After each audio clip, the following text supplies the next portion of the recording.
My cheating wife begged me to take her back after her affair partner lost everything. I got revenge. Growing up, I was surrounded by the whispers of betrayal and heartbreak. My father's indiscretions weren't just family secrets, they were open wounds in our household. His frequent absences, unexplained late nights, and the smell of cheap perfume on his shirts were a stark contrast to my mother's unwavering devotion. I often wondered why she stayed, why she endured the humiliation.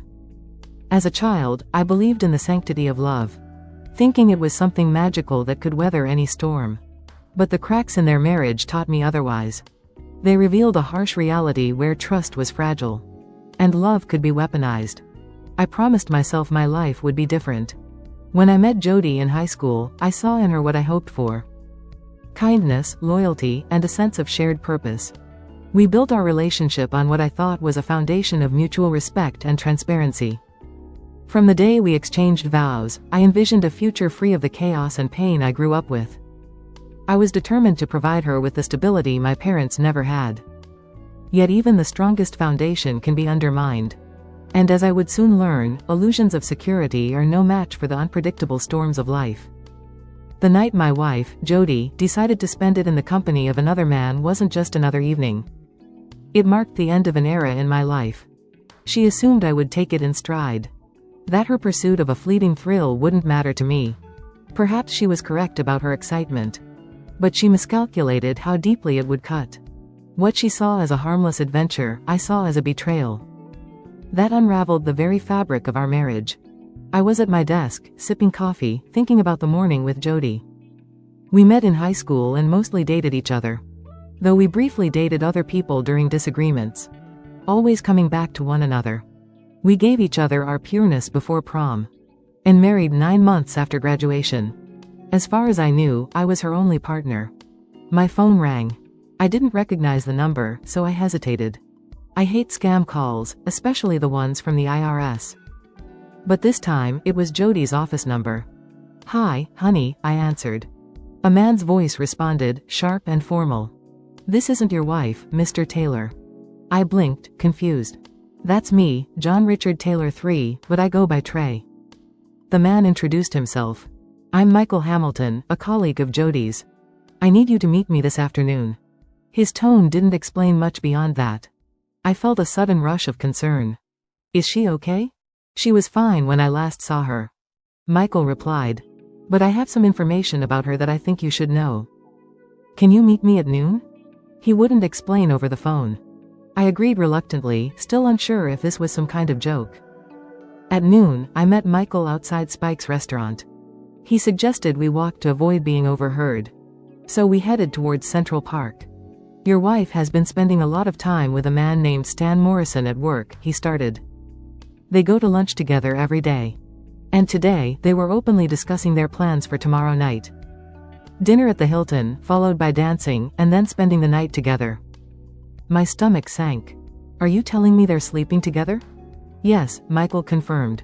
"He's already made reservations. And your wife is out shopping for clothes for the date." I felt numb. "How do they think this will work?" "She thinks you love her enough to let her experience another man," he said. "She believes it won't affect your marriage." I stopped walking, trying to process everything. "Why are you telling me this?" Michael's expression hardened. "I was married for 9 years. My wife had an affair, and the legal system screwed me over.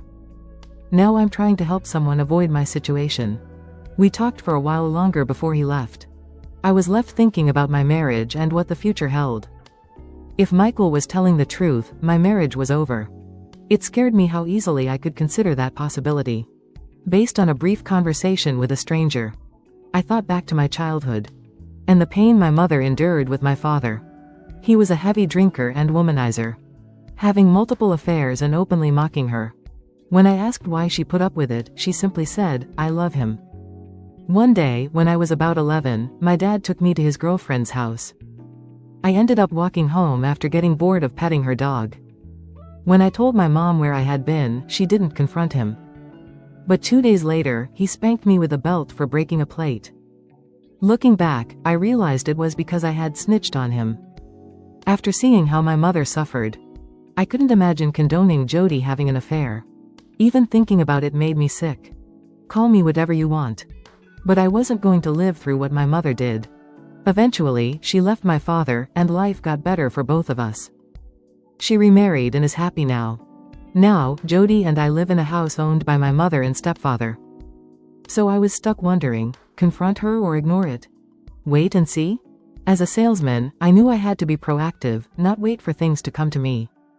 But in this case, if Michael was right, I didn't know Jody at all. She knew how I felt about infidelity.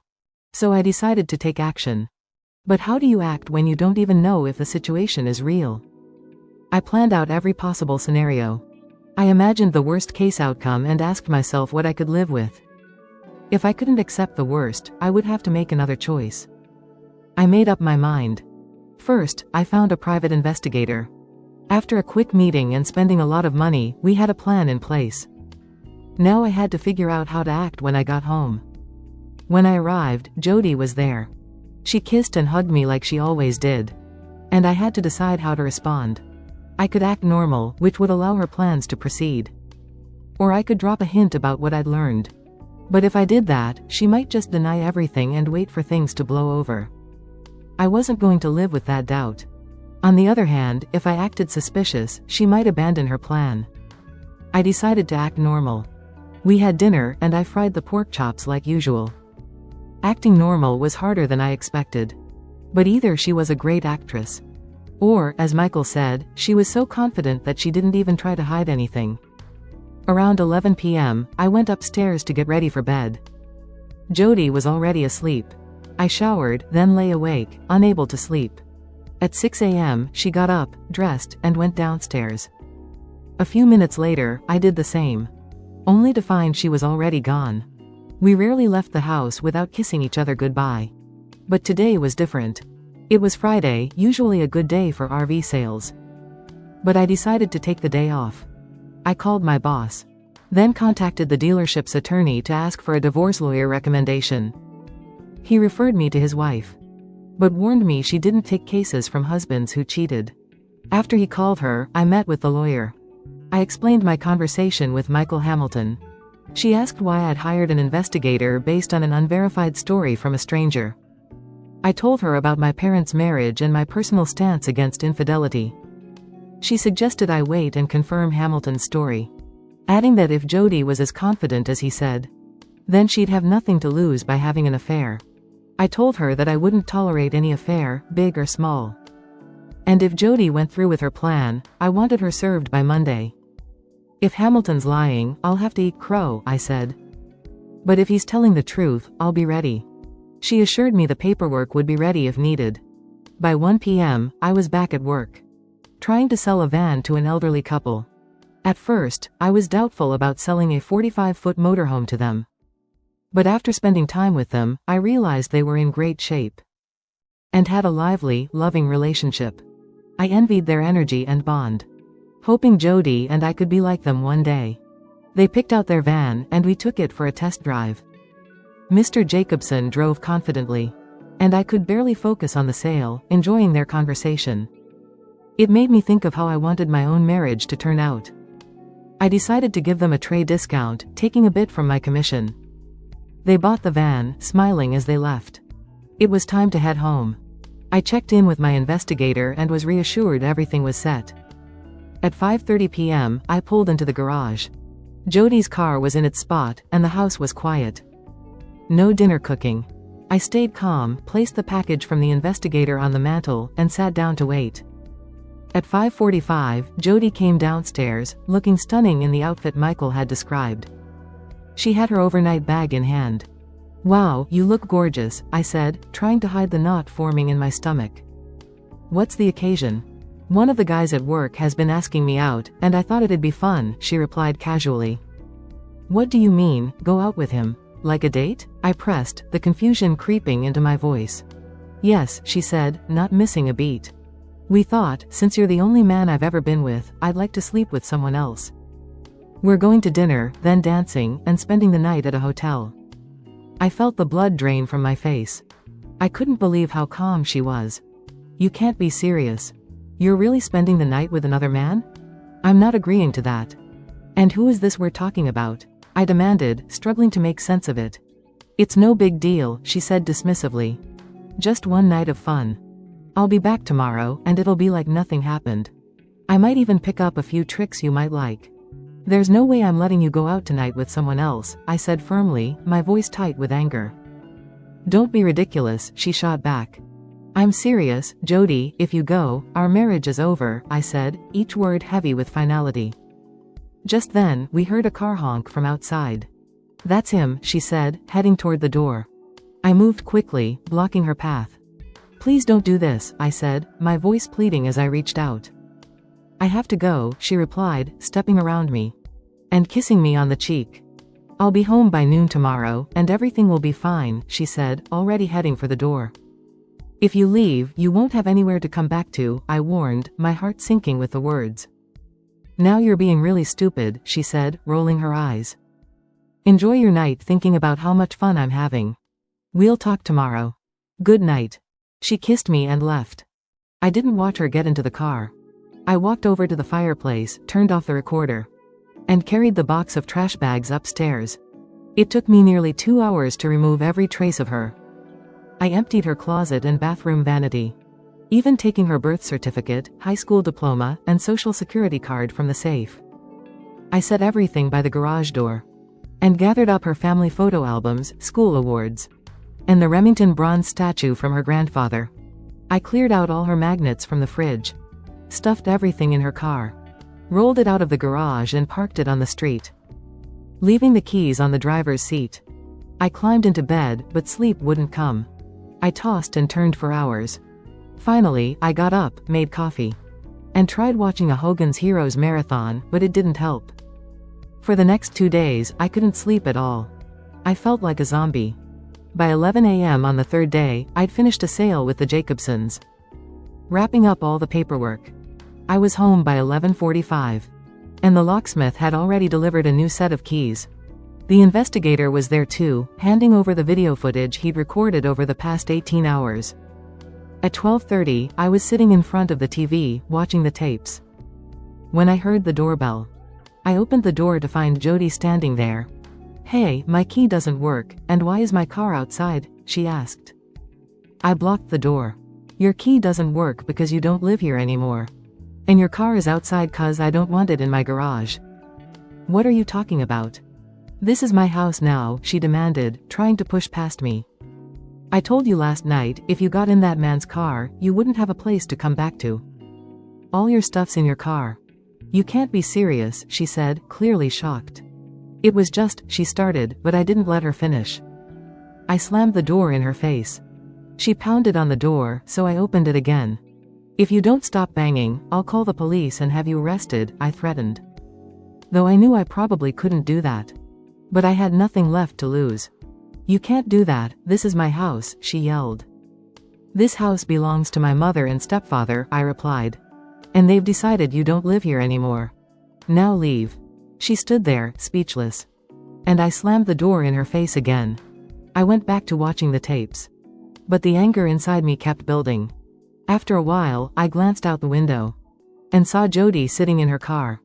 I went to the kitchen for water, but poured myself a gin and tonic instead, my frustration growing. Then the doorbell rang. It wasn't just a ring, it was constant, relentless. I was ready to snap. I imagined tearing into her and feeding the pieces to the dogs. I opened the door, and there stood her sister, Judy, still pressing the doorbell. Jody's crying at my house. I want to know why, she said. I didn't care. Screw it, I thought, and slammed the door in her face. But the bell rang again. And this time, I yanked the door open and slammed her hand against it, causing her to nearly lose her balance. Ring that bell one more time, and I'll break your fingers one at a time, I warned. Judy pushed against the door, holding it open. Talk to me, please.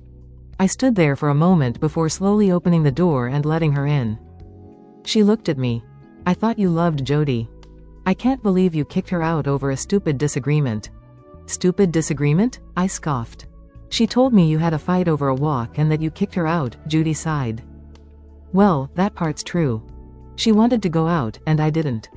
But she didn't tell you she wanted to go out with a guy from work, did she? I shook my head. Did she tell you they were planning dinner, dancing, and then a hotel room? I didn't wait for an answer, just played the audio tape I'd made the night before. Judy listened, her face falling.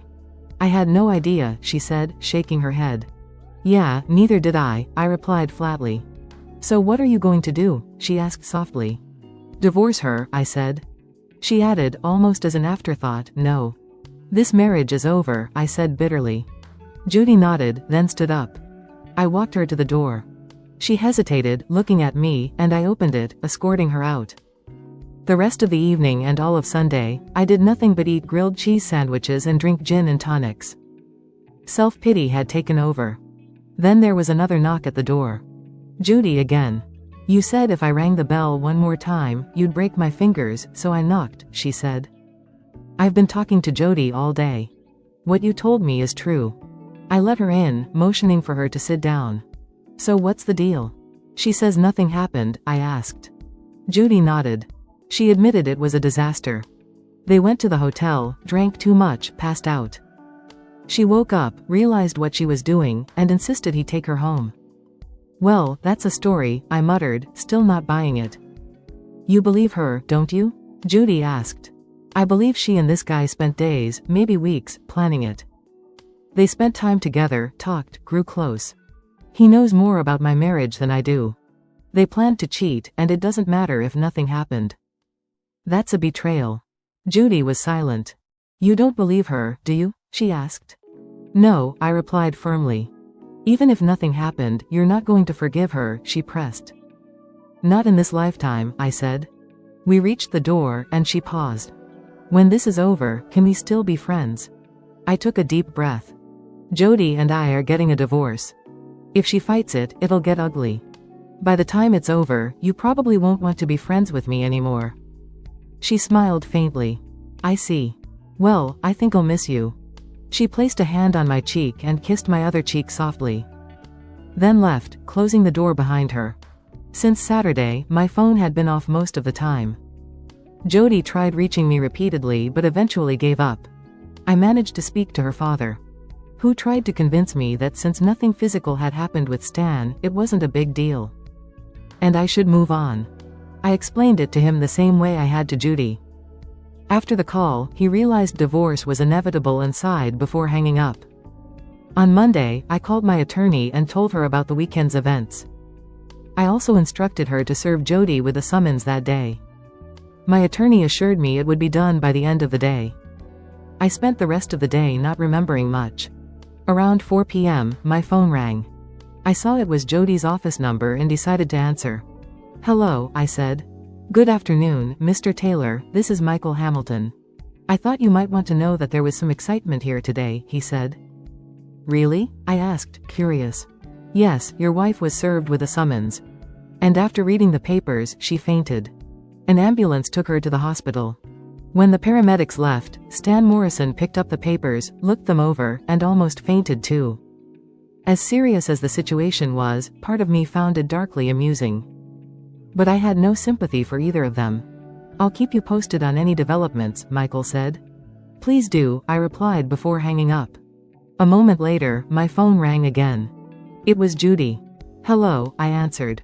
Jody's in the hospital, she said. So, I replied coldly. I just thought you might want to know.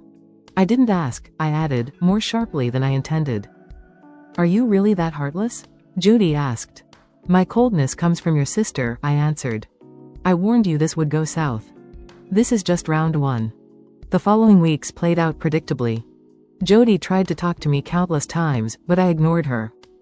Her parents urged me to listen, but I refused. My mother spent a lot of time trying to comfort me. But I insisted I was fine, though she didn't believe it.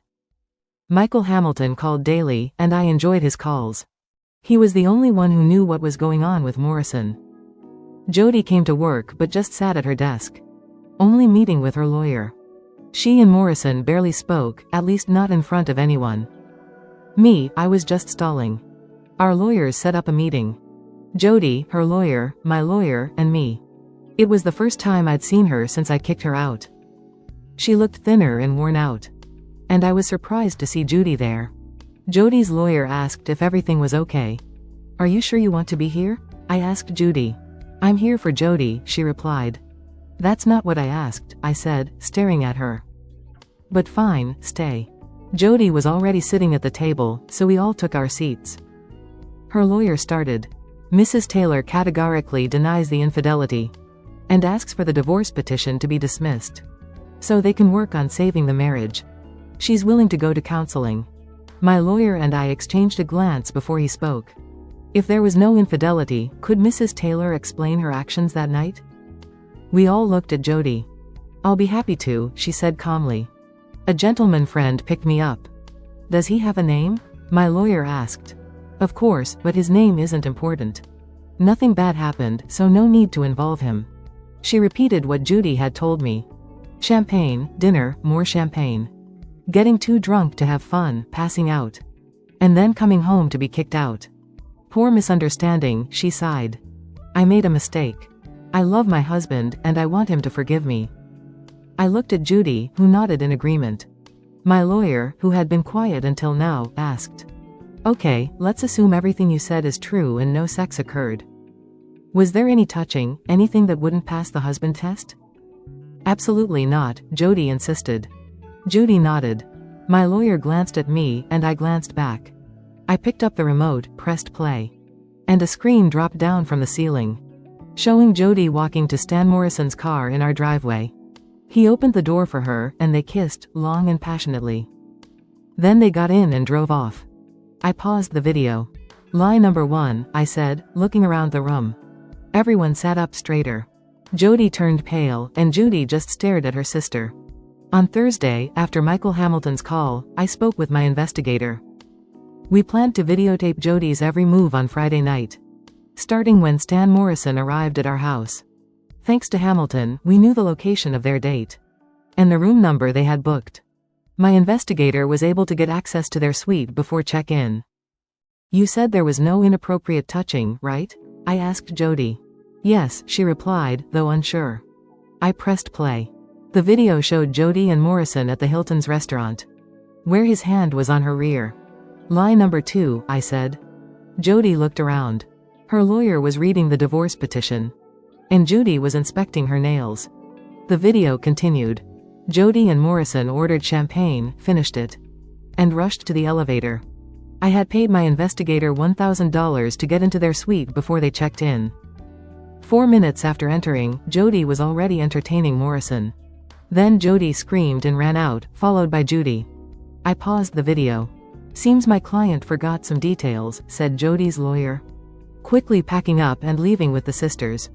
Later, I returned to the dealership, and Judy approached my booth. She paused for a moment before asking, "May I sit down?" "Sure," I replied, motioning to the chair across from me. We both sat in silence for a few moments. Finally, Judy broke the quiet. "You knew, didn't you?" "Knew what?" I asked, confused. "When I came to your house that Saturday," she continued, her voice steady but laced with emotion. "You already knew they were sleeping together." I sighed, a weight settling in. "Yes," I admitted. "I watched the video before you arrived." Judy's eyes widened slightly, but she didn't interrupt. I pressed on. "And they weren't just fooling around, Judy. They were doing it. She's my wife, and she let it happen." A long pause followed. Then she asked softly, "Why didn't you tell me?" "I thought she'd admit it herself," I said, the words coming out heavy. "I thought she'd agree to a divorce. If she had, I would have spared you and your family the details. I've always liked your parents." The room fell quiet again, the tension thick. My phone rang, breaking the silence. I answered immediately. "This is Michael Hamilton," came the voice on the other end. "Just so you know, your wife called yesterday and quit. She didn't even clear her desk." "Thanks," I said, my voice flat. "Let me know if you hear anything else." I hung up without another word. Judy opened her mouth to speak, but was interrupted by the office loudspeaker. "Trey, you have a call on line 6. I nodded to Judy before stepping away to take the call. It lasted about 15 minutes, during which Judy remained still, her gaze distant. When I returned, she looked at me with a certain finality. "She's gone, Trey." "What do you mean, gone?" I asked. "She packed up and left. Probably moved into her own place," Judy said quietly. "I don't think so," Judy added. She asked me to tell your parents she was sorry for disappointing them. It wasn't just your parents she disappointed, I replied. Yeah, we know, she said softly. Judy stood up, glanced at me, and walked out. Later that night, I watched the full video again. My lawyer still had the earlier copy, but I had my own. Watching it made me numb. There was no romance, no love. He didn't care about her feelings. The pain and anger swirled in me. Part of me wanted to scream in agony. Another part wanted revenge. My thoughts were a mess. I fell asleep in the chair, my mind swirling with thoughts of the betrayal. Over the following weeks, my lawyer tried to arrange another meeting with Jody and her lawyer. But he couldn't get in touch with her. A month passed, then another. I checked in with Judy and her parents. No one had heard from Jody. I thought about hiring a tracker, but my lawyer advised against it. I canceled the credit cards and took half the money. The record showed she hadn't used any of the remaining funds. If she stays gone long enough, we could file for desertion. But we'll see. Then the phone rang. Trey Taylor, I answered. Good morning, Mr. Taylor, it's Michael Hamilton. Do you remember me? Of course, Michael, how's everything going? I replied, sitting up in the chair. Not bad, he said. I just wanted to update you on my situation. Remember my divorce? Yeah, I said. Your ex was living with her boyfriend. That's right, Michael confirmed. Turns out the guy's a thief. He convinced my ex to steal from her company. And now they're both in jail. I chuckled. Good for them. Are you still at the same place? Michael asked. Yeah, I replied. That's actually why I'm calling, he continued. Since your wife left, things have been quiet. Stan Morrison's been keeping to himself. But lately, some of his calls have been interesting. Interesting how? I asked, intrigued. He was talking to your wife today. I frowned. How do you know? I overheard him say, I miss you too, Jody, Michael said. I sat up straighter. Did you hear where she is? I got her phone number after he talked to her, Michael explained. He left his phone on the desk, so I grabbed it and wrote it down. Nice work, Michael, I said, impressed. Thanks, he replied. Keep me posted if you hear anything else. I got the number, passed it to my attorney, and decided to make the call. The phone rang, and someone picked up. Hello. Hi, Judy, it's Trey. What do you need? She asked, her tone flat. Do you or anyone in your family know anyone in Florida? I asked. Why? She responded, cautious. Because I think Jody's there. Why do you care? Judy shot back. I want a divorce, and she needs to sign the papers, I explained. When are you going to ask her? Judy replied, sounding uninterested. I don't need to ask, I said. My lawyer is already handling it, but it would save him some trouble. She lives in Fort Lauderdale, Judy said, almost reluctantly. Why are you telling me this now? I asked. Why didn't you say anything before? Over the next few days, Judy gave me Jody's address and confirmed that Jody knew the divorce papers were ready. I gave the address to my attorney, and he immediately sent them. Judy and I had dinner and then watched the video at my house. She made it clear, though, that revenge wasn't on the table. And she wouldn't sleep with her brother-in-law. Thursday morning, Michael Hamilton called again. Hey, Mr. Taylor, just a quick update. Stan Morrison quit his job today. No notice, just packed up and left. He told someone he's moving to Florida. Interesting, thanks, Michael, I said. By the way, how's everything with you? My wife confessed to the theft and pled guilty, Michael replied. She'll get a light sentence. But her boyfriend's looking at serious time. I laughed, and we chatted a little longer before I ended the call. I immediately dialed Judy's number. How long have you known Stan Morrison was moving to Florida? I asked when she picked up. There was a long silence on the other end. Judy, how long? I pressed. A few days, she finally answered. How many times have they seen each other since she moved in with him? I continued. 4. She's been here twice, and he's been there twice. Or 4 times. I couldn't believe it. You knew she was still seeing him, and you were okay with that after everything? Trey, she's my sister, Judy said quietly. I ended the call. Moments later, Judy called again, but I ignored it. I sat in my cubicle for a while. Then walked over to the repair shop to talk to the mechanics. One of them, a friend of mine, was a retired army vet. He'd lost part of his leg and fingers in an attack. And he was one of the few who understood what I was going through. We sat outside, and I brought him up to speed. I could make sure they don't make it to Florida, he said. No, I replied. Neither one is worth going to jail over. I just want to be rid of her. I can make that happen too, he offered. I laughed. Nah, living with myself is punishment enough. We talked for a while longer. Until I heard over the loudspeaker, Trey, call line 4. Back at my cubicle, I picked up the phone. Trey Taylor. Trey, please don't hang up. I hung up. Walked over to the receptionist and said, no more calls today, I'm going home. When I turned onto my street, I saw Judy's car parked in front of my house. I pulled into the driveway, and by the time I reached the garage, she was already at the front door, knocking.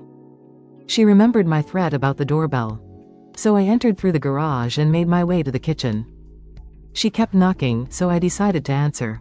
You're not welcome here, I said as I opened the door. Listen, she started. I shut the door in her face, this time without slamming it. I heated up some spaghetti and meatballs. Then went to my bedroom, where I fell asleep by 10 p.m. The next morning, I was getting ready for work. When I saw Judy waiting for me, she probably thought I wouldn't cause a scene at work. She was wrong. As I tried to pass her, she grabbed my arm. Damn it, Trey, listen. I pulled my arm away. You don't have anything I want here. You let her come back to me while she was sleeping with that fool over and over. And you didn't tell me. All three of you can rot in hell. It was a while before I saw Judy again. But she stayed in touch with my mom. By then, the whole dealership knew what was going on, making for a long day. I stuck around the dealership, trying to figure out my next move. Then headed home. Later, my mom called and invited me over for dinner. I went, and she made Italian food. We ate, but the evening took a turn when she said, I talked to Judy today. Mom, if you bring up this family again, I'm leaving, I warned her. Trey, listen, there's something you don't know, she said, her tone serious. I know everything I need to know. Jody cheated, and I'm divorcing her, I replied, trying to keep my anger in check. Good, but what about the baby? She asked, her voice softer. What? I shot up from the table, stunned. I talked to her, she's pregnant, Mom explained. You didn't tell me, my voice cracked with disbelief. She asked us not to, Mom said. So you listened to her and ignored your own son? I shot back, hurt and frustrated. We thought you might need more time to forgive her, she said, her voice tinged with guilt. Forgive her? Have you lost your mind? Do you remember what it was like living with a cheater? I couldn't hold back the anger anymore. Honey, things are different now. People are freer to try new things, she said, trying to explain. I stormed out. Was I living in an alternate universe? My mom had been through hell with my dad's cheating. And now she was telling me cheating was okay for my wife? I loved her, but her naivete was astounding. It was like she'd buy an encyclopedia from a traveling salesman in the age of smartphones. I drove past my house and ended up at a car dealership. I had my keys with me, so I went inside. Found the employee lounge and lay down on the couch. I tossed and turned until nearly 5 a.m. before falling asleep. I woke up at 10:30 and my boss found me. And put up a sign asking people not to disturb me. When I finally got moving, one of the salesmen told me that the boss wanted to see me. I wasn't feeling great, my back ached from the couch, and I desperately needed a shower. But I made my way to his office. Trey, he said, looking up from his desk. You need some time off, and I can make that happen. You remember the Jacobsons, the couple you sold the Blue Pros to? Yes, I replied. Well, last week, Mr. Jacobson had a heart attack in Vancouver. He's okay now, but they need someone to bring the carriage home. And they've asked for you. Sounds perfect, I said. When can I leave? Tomorrow, he answered. Janie will book your flight. Use the company credit card for expenses. Great, I'll get packed, I said, feeling relieved. How long should I take? Take 4 days for the trip back, he instructed. But take 10. The Jacobsons aren't in a rush, and we don't need you back too soon. Hand over your deals to Ben, and he'll handle them. When I got to Vancouver, I went straight to the hospital. Mr. Jacobson had a lot of tubes and machines hooked up. And Mrs. Jacobson was fussing over him, trying to make him comfortable. While he grumbled. It was clear they just wanted to be near each other, and it made me smile. "Mrs. Jacobson, it's good to see you," I said. "Hi, Trey, how was the flight?" "I picked up Mr. Jacobson," I said. "Now, be quiet, Robert, you heard what the doctor said," Mrs. Jacobson teased. "I can tell him to be quiet now, and he can't argue doctor's orders." She winked at me. We sat talking while Robert drifted in and out of sleep. Every time we thought he was out, a nurse would come in to check his vitals or adjust his meds. Mrs. Jacobson told me the motorhome was parked nearby, and that their grandchildren had been with them. Her grandson had flown home, but their granddaughter was packing to return with me once Robert was discharged. Just as we finished talking, the granddaughter walked in, carrying 2 suitcases for her grandparents. She was about my age, attractive, and clearly uninterested in me. After a brief exchange with her grandmother, Mrs. Jacobson turned to me. "Darla has been driving our car for the last week. She'll take you to the bus to get it ready," she said. But Darla didn't seem thrilled. "Darla, stop it, he'll be fine," Mrs. Jacobson added. "She doesn't want to go back with you, Trey. She thinks she should stay with us. By the way," Mrs. Jacobson continued, "your boss said you might need a few extra days, and suggested traveling through Yellowstone. We promised Darla we'd do that on the way home." "I'll see what I can do," I replied. As we were leaving, she handed me a letter, authorizing me to take the bus across the border, and kissed me on the cheek. "Thanks for helping, be careful." Darla and I drove to the RV park. She kept quiet, grunting and ignoring me. I tried to make conversation, but she wasn't having it. When we reached the bus, she went inside, taking the car keys with her. I asked her for the keys, but she tossed them at me, and I barely dodged them. "What's your problem?" I muttered as I picked them up, fed up. I hooked the car up to the bus. After a short break, I considered grabbing a cold beer, so I went inside to see if the Jacobsons had any. "No beer?" I asked. "I'm not your maid," she shot back, when Darla closed the fridge and stormed off. That was it. I was done with all the women in my life. Jody, Judy, my mom, and now Darla. Mrs. Jacobson was the only one still remotely civil, but even that was wearing thin. I disconnected the power and water, got in the driver's seat and started the engine. By 8 p.m., I crossed into the U.S. and cleared customs. Darla had to step outside for the border check before returning to the bedroom. I was ready to get this trip over with. By 7 a.m. the next day, we were in Burley, Idaho. I'd stopped a few times overnight for coffee and sandwiches, but I was tired and irritable. Darla sat in silence next to me for a while, before finally speaking. "I'm hungry. Is there anything to eat?" I snapped, remembering how she treated me the night before. "I'm not your damn maid," I said, pressing the gas pedal harder. She glared at me and stormed off to the bedroom. By 9 a.m., I needed to stop at a rest area. When I came back from the bathroom, she was getting off the bus. "If you get off, you can't get back on," I said, starting the engine. By noon, I was sore from driving, so I pulled into a parking lot between 2 trucks and collapsed on the couch. I passed out almost instantly. I woke up to the hum of the Cummins diesel engine and realized we were moving.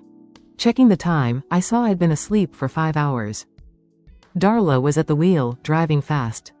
After watching her for a bit, I figured she knew what she was doing. Her grandfather had obviously taught her well. I made some coffee and sat in the passenger seat. We drove in silence for 2 hours, but I started to get worried about the fuel. We'd been driving for about 25 hours, averaging 60 miles per hour, and had covered around 1,500 miles. At 8 miles per gallon, we were almost out of fuel. "Hey, we should stop for gas," I said. But she didn't respond. I tried again. "We need fuel." Still nothing.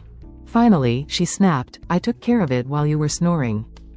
Surprised, I went back to the couch and fell asleep again.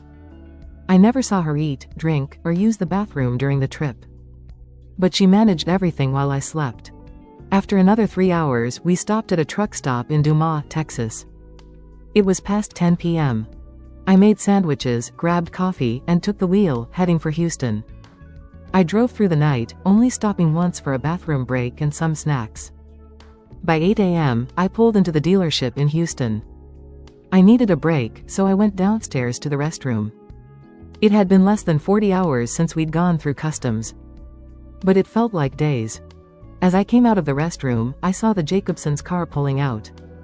The window was down, and I got an unsavory gesture from Darla. I returned it.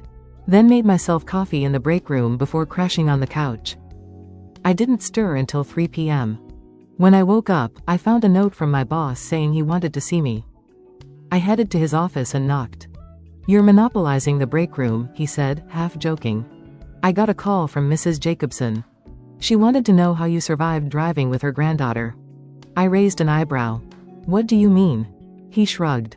Apparently, Darla was a pain the entire trip. The Jacobsons didn't want her with them. And the grandson left because he couldn't handle her anymore. Mrs. Jacobson was impressed you didn't strangle her. I smirked. "I wanted to, believe me." He laughed. "Anyway, they're glad you made it back safely. Mr. Jacobson will be discharged soon, and they want us to service the bus. They're even talking about buying it." "That's great," I said. "I thought they might sell it." He shook his head. "Not a chance. Now go home and get some rest. The break room needs a break from you." After just 3 days, it felt like I'd been gone longer. I showered, shaved, and slept for almost 30 hours. When I finally checked my phone, I realized I hadn't even thought about it. I dug through my clothes from the trip, looking for it. But my phone wasn't there. I called my boss. "Hey, can you check the break room and the coach for my phone? I think I left it somewhere." He called back a few minutes later, confirming no luck. Damn, I muttered to myself. How many customer calls did I miss? I went to the dealership and caught up with a few client messages. By noon, I was heading back to my cubicle after grabbing coffee. When I saw Darla walk into the break room, I quickly ducked into the staff area and waited. After about 10 minutes, the loudspeaker called my name. I took my time, sipping my coffee, before heading to my boss's office. He greeted me and mentioned Darla Jacobson was there to return my cell phone, which I'd left in her grandparents' car. As he was talking, his phone rang, and he stepped away to take the call. I nodded at Darla and followed into the showroom. She held out my phone, but I kept my distance, not reaching for it right away. After a few steps, she placed it on a nearby table. "Am I really that bad?" she asked. "Yes," I replied. She left without saying another word. Back at my desk, I was processing everything, when a loud crash from outside caught my attention. I saw a wreck involving 2 cars. And when I got to the scene, it was Darla. She'd been injured but wasn't in immediate danger. As medics worked on her, she looked up and smiled. "You always catch me at my best," she said before passing out. The EMTs took her to the hospital. I called the Jacobsons to update them, assuring them Darla was okay. Then I heard Mr. Jacobson's cold response. "A broken arm? Too bad it wasn't her neck." After that, Mrs. Jacobson asked me to call Darla's parents, which I did. Later, I noticed 54 messages on my phone. Mostly from my mother, Judy, clients, and one from Michael Hamilton. I set up appointments with the clients and ignored the rest. I left work at 5 p.m., heading home, but detoured to the hospital. At the information desk, I found Darla's room, where her parents were already visiting. Her mom introduced me to Ralph and Joanna Jacobson. They were friendly, but Darla's dad joked about how she talked non-stop about our trip. "Darla won't stop talking about it," her mom said. "I bet," I thought, recalling how unbearable she could be. After a brief conversation, I said my goodbyes. But Darla's dad stopped me to thank me for calling them. I nodded and left, feeling out of place. Back home, I debated calling my mother but decided against it. That decision lasted for weeks, during which both my mother and Judy tried calling. But I ignored them. Even my stepfather reached out. And while I spoke with him, I cut the conversation short when he tried to pass the phone to my mother. I received the divorce papers from my attorney, sent to the address Judy had given me. Her signature was bold and written in red marker. And there was no mention of her pregnancy if it was real. In 2 months, I'd be free. I was starting to think about staying single, which also made me think about my current celibacy. Damn it, I hadn't been with anyone in so long. I barely sat down before heading to the bathroom to shower and get ready for dinner. Just as I finished getting dressed, the phone rang. "Hello," I answered. "Hi, Trey, it's Jody Jacobson," came the voice on the other end. "Hi, Mrs. Jacobson, how's Robert doing?" I asked. "Call me Dodie," she replied warmly. "He's doing great. He's even planning our next trip to Colorado. I'm a little nervous about how he'll handle the mountains, though." "Don't worry, Dodie, his trainer will make sure he's safe. As long as he doesn't try to speed, he'll be fine." That's what he says. He's been reading all about mountain driving. I chuckled. "Well, I might need some Valium before we go," she laughed. And I could hear the warmth in her voice. I liked Robert and Dodie, they were a good couple. "Anyway," she continued, "we're having a barbecue this Friday at 6 o'clock. To celebrate Robert's recovery. Bring your wife, we'd love to meet her." I froze for a moment, realizing I'd never mentioned my personal life to them. Darla probably hadn't either. They didn't know I was almost divorced. "Thanks, Dodie," I said, regaining my composure. "I'd love to come." And with that, I ended the call. It was a great week at work. I sold 3 vans, one of which had been a high-end bus owned by a country star. My commission was excellent. I arrived at the Jacobson estate on Friday at 6 p.m. The house was impressive, and the garage housed their boat, which I'd driven over from Vancouver. A valet parked my car, which felt strange, but I went with it. Inside, there were about 50 guests. Dodie greeted me with a hug and asked where my wife was. "I'm in the process of getting a divorce," I told her. She pulled me back and said, "Your wife is an idiot." Then she put her arm around me, leading me to the crowd. When she mentioned introducing me to some nice young ladies, I knew I didn't belong. I decided to stay only briefly. While finishing my brisket and beer, I spotted Darla running away from a guy. I didn't expect her to be here, but I should have. She grabbed my hand before I could slip away. "Come on, Trey," she said, pulling me into the house and toward the library. Yes, the library. Once inside, she looked at me, clearly upset. "This guy's an a-hole. I have a behavior problem and need help." I started to walk out. "Where you going?" she called after me. "I'm leaving," I replied, heading toward the door. "Before you kick me out?" she asked, almost pleading.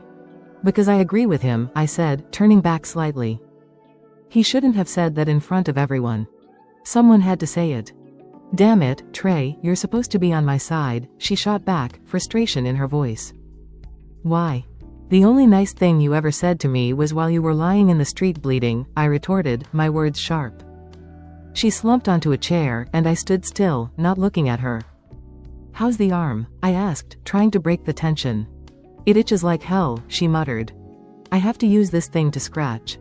She pulled out a tool from her cast that looked like a back scratcher. "I've got to go," I said, heading for the door. "Trey," she called after me. "Yeah," I turned back slightly. "If I promise to behave, will you have dinner with me?" she asked softly. I paused before replying. "Darla, I'm going through a divorce. I don't need the extra stress. And I'm likely to do something that'll make things worse.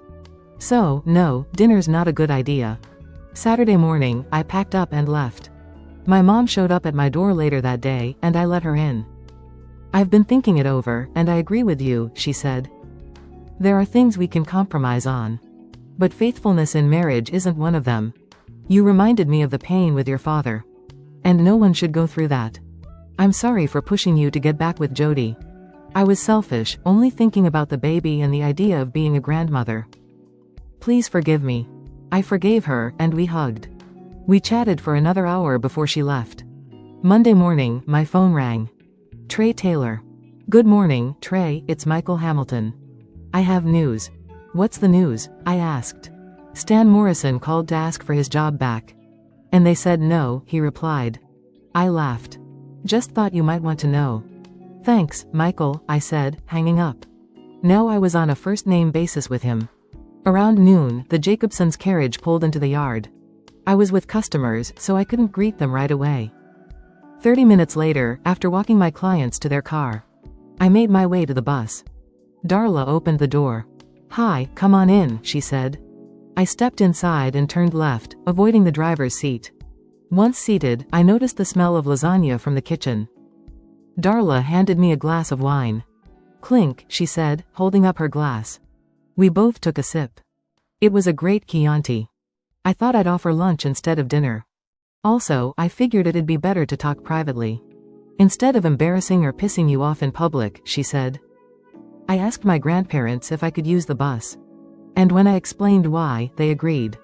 They just made me promise not to drive off if I got mad. You said when, not if, she said with a smile.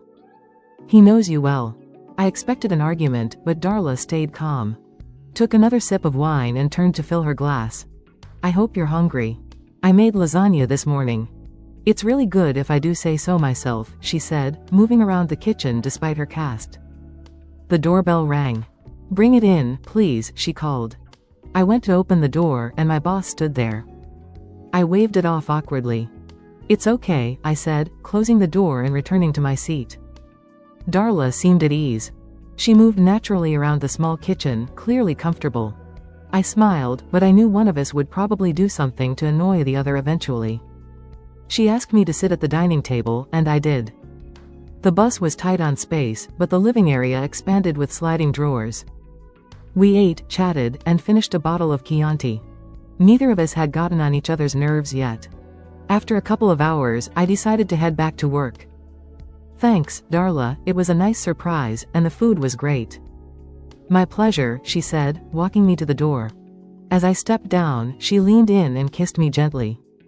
We both paused, shocked. Is dinner still off the table? She asked, a mischievous twinkle in her eyes. How about tonight? Let's say 7. She gave me her address, and I started to leave. But we kissed again. It took me another 10 minutes to finally leave. I stepped off the bus and saw 6 faces, including my boss, watching me through the exhibit hall window. As soon as they realized I saw them, they scattered. Except for my boss, who opened the door for me. Well, I'm off to get ready for my date tonight, I said, laughing. 10 minutes later, Darla drove the bus out of the parking lot. As we headed to her house, my phone rang. Trey Taylor. So you managed not to eliminate each other, huh? Dodie's voice came through. Hey, Dodie, I think Robert's listening. We want to hear your side, Robert said. I'm a gentleman, I don't kiss and tell, I laughed. Horse crap, Robert interrupted. Watch your language, Robert, Dodie scolded. Trey, she continued. When Darla asked to borrow the coach, she was nervous. But finally confessed it was to make you lasagna. I had no idea she could cook. She blushed when she said it. She made you lasagna? I asked. Yep, she said. She just knows Darla, Robert replied, blushing. Trey, Dodie said. She's tough on the outside, but she's a good girl at heart. She's been hurt a lot and uses that attitude as armor. Just don't hurt her, okay? Understood, I said. Though I thought Robert was overreacting. I'm just saying, treat her right, Robert warned. Don't worry, I replied. Before I could hang up, my phone rang again. Trey, it's Judy, came the voice on the other end. The anger hit me instantly, but I forced myself to stay calm. What's up, Judy? I just wanted you to know, she began, her voice tight. Jody kicked Stan out. But he came back today and battered her up. She's in the hospital, Trey. Her nose is broken, she's in ICU, and Stan's in jail. My heart sank. What about the baby? I asked, barely able to keep my voice steady. She lied about it, Judy replied, her tone flat. It's gone. And honestly, I'm done with her, Trey. She's still my wife until the divorce is final, I said. She stopped being your wife the day she signed those papers, Judy retorted. Goodbye. When we reached Darla's gated community. The guard acted surprised when I told him I was visiting her. He laughed as he called her to check. And wished me luck as he opened the gate. At dinner, I learned Darla liked steak and potatoes. Medium rare ribeye with blue cheese and baked potatoes. I was impressed by how she handled cutting the steak with her arm in a cast. She ate half, then switched to her drink. And the waiter offered to pack the leftovers. I joked, I didn't know you had doggy bags here. The waiter grinned, first time for everything.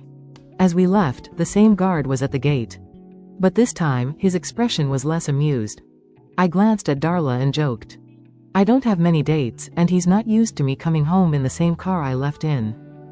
Usually, I take a cab. When we got to her house, she invited me inside. What would you like to drink? She asked. A gin and tonic, I replied. We sat in silence for a while. And then she made a move. I got the hint. We spent the night together. The next morning, I called my boss. "I won't be in today," I said. "Why not?" he asked. "I'm still on my date from last night," I replied. He laughed. The days following were unexpectedly quiet, as though the storm that had consumed my life had finally passed. The finality of my decision settled over me like a heavy but reassuring weight. I was done chasing answers and seeking closure from those who had broken my trust. Darla and I continued to see each other. Her sharp edges softened with time, revealing a humor and depth that complemented her fiery nature. I discovered in her a shared resilience, a refusal to be defined by past mistakes. Our differences often led to spirited debates, but they became a source of growth rather than conflict. She challenged me in ways I didn't know I needed, and I found myself slowly, cautiously allowing hope to bloom again. Jodi's presence in my life faded like the final echoes of a distant storm. I received updates through Judy, but they felt more like distant news than personal revelations. I no longer felt anger, only a strange, muted gratitude for the lessons learned in the past that led me here. My work at the dealership thrived. The Jacobsons became regulars, their enthusiasm for life a constant reminder of what a true partnership looked like. They often invited me and Darla for dinners, their support unwavering as they encouraged our relationship. It was at one such dinner that Dodi leaned over and whispered, "You've been through enough, Trey. Let yourself be happy." I still thought of my mother, of her misguided attempts to smooth over my life's jagged edges. Our relationship had improved, though her mention of Jodi or the past still caused tension. But I'd learned to set boundaries, to choose the people and stories I allowed into my life. One evening, after a particularly long day at work, I found myself on the Jacobsons' coach, parked outside Darla's home. She'd invited me over for lasagna, and as I stepped inside, I was greeted by the familiar scent of garlic and herbs. She smiled at me, her cast finally removed, and raised a glass of Chianti. "To new beginnings," she said softly.